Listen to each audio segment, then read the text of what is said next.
खुशियाँ बांटते रहिए, लोगों की मदद करते रहिए।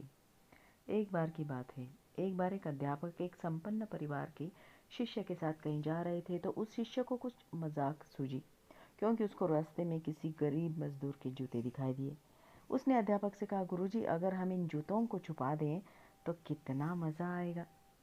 अब यहाँ पर देखिए मजदूर पर इसका क्या असर पड़ता है।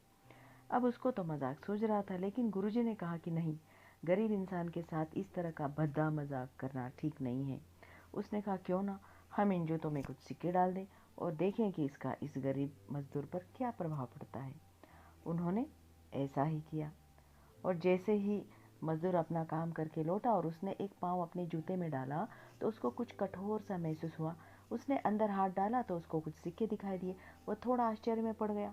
आसपास किसी को देखा तो कोई भी दिखाई नहीं दिया। जब आसपास कोई भी दिखाई नहीं दिया तब उस मजदूर ने वापस उसने दूसरा पैर अपने दूसरे जूते में डाला और वापस उसको उसमें कुछ सिक्के दिखाई दिए। अब दोनों जूतों के सिक्कों को उसने अपने हाथों में रखा और प्रभु की तरफ इशारा किया, हे प्रभु, पता नहीं किस भले मानुष ने यह सिक्के मेरे जूतों में छुपाए हैं, लेकिन जिसने भी छुपाए हैं उसको मेरी दुआ है ताकि इन पैसों से, हे मालिक, इन पैसों से मैं अपने बच्चों और पत्नी के लिए कुछ खाना और दवाइयाँ ला सकूँगा। और इतना बोलकर वह चला गया। इस बात को शिष्य और अध्यापक दोनों सुन रहे थे। अब अध्यापक ने शिष्य से पूछा कि अब तुम मुझे बताओ कि तुम्हें कैसा महसूस हुआ, तुम्हारी पहले वाली मजाक या मेरा यह तरीका। तो उसने कहा कि गुरुजी, मैं आपसे क्षमा चाहता हूँ। अब मुझे समझ आ गया है कि सच्ची खुशी किस चीज़ में है।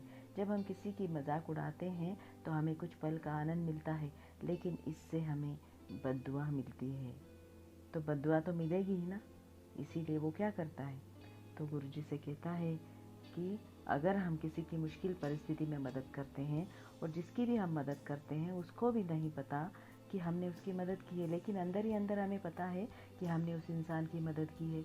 यही सच्ची खुशी है। जब हम दूसरों को खुशी देते हैं तो हमें सच्ची खुशी मिलती है। इसीलिए दोस्तों, सबकी मदद करो और खुशियाँ बांटते रहो। खुशी